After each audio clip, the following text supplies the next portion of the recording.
त्या खुनातील इतर आरोपींना अटक करा. पत्नीचे 2 मुलींसह आमरण उपोषण. वाशिम तालुक्यातील शिरपुटी येथील पतीच्या निर्घृण हत्या प्रकरणातील सर्व आरोपींना अटक करून त्यांना शासन करण्यात यावे या मागणीसाठी वाशिम तालुक्यातील शिरपुटी येथील श्रीमती देवकाबाई मदन चव्हाण यांनी आपल्या 2 लहान मुलींसह 18 जुलैपासून जिल्हाधिकारी कार्यालयासमोर आमरण उपोषण सुरू केले आहे.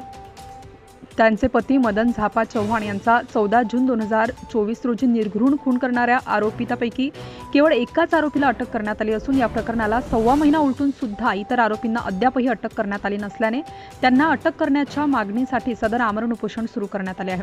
घटनेला 1.25 महिना उलटूनही पोलिसांनी इतर आरोपींवर कोणतीही कार्यवाही केलेली नाही. जिल्हाधिकारी यांना दिलेल्या निवेदनात म्हटले, गैरअर्जदार धीरज उल्हास जाधव, राजू सिंग मोहन जाधव, संदेश उल्हास जाधव, कविता उल्हास जाधव, सुमित संतोष चव्हाण, रेणुका संतोष चव्हाण, संतोष हकम चव्हाण, गंगाबाई राजू सिंग जाधव या आरोपींनी संगनमत करून 14 जून रोजी उपोषणकर्त्या श्रीमती देवकाबाई चव्हाण यांचे पती मदन झापा चव्हाण यांचा निर्घृण खून केला. याबाबत अनसिंग पोलीस स्टेशनला सविस्तर फिर्याद दिलेली असून या प्रकरणात आरोपी धीरज उल्हास जाधव यांनी आत्मसमर्पण केले.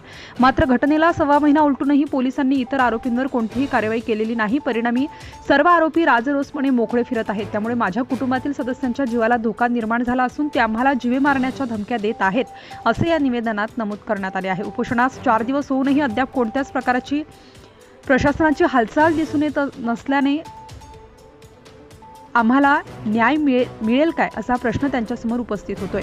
धुमाकूळ महाराष्ट्र न्यूज साठी वाशिम जिल्हा प्रतिनिधी दिलीप अवगण पाटील. आपल्या परिसरातील ताज्या आणि महत्त्वाच्या बातम्या पाहण्यासाठी आजच आपल्या धुमाकूळ महाराष्ट्र न्यूजला YouTube वर सबस्क्राइब करा आणि बेल आयकॉन प्रेस करा.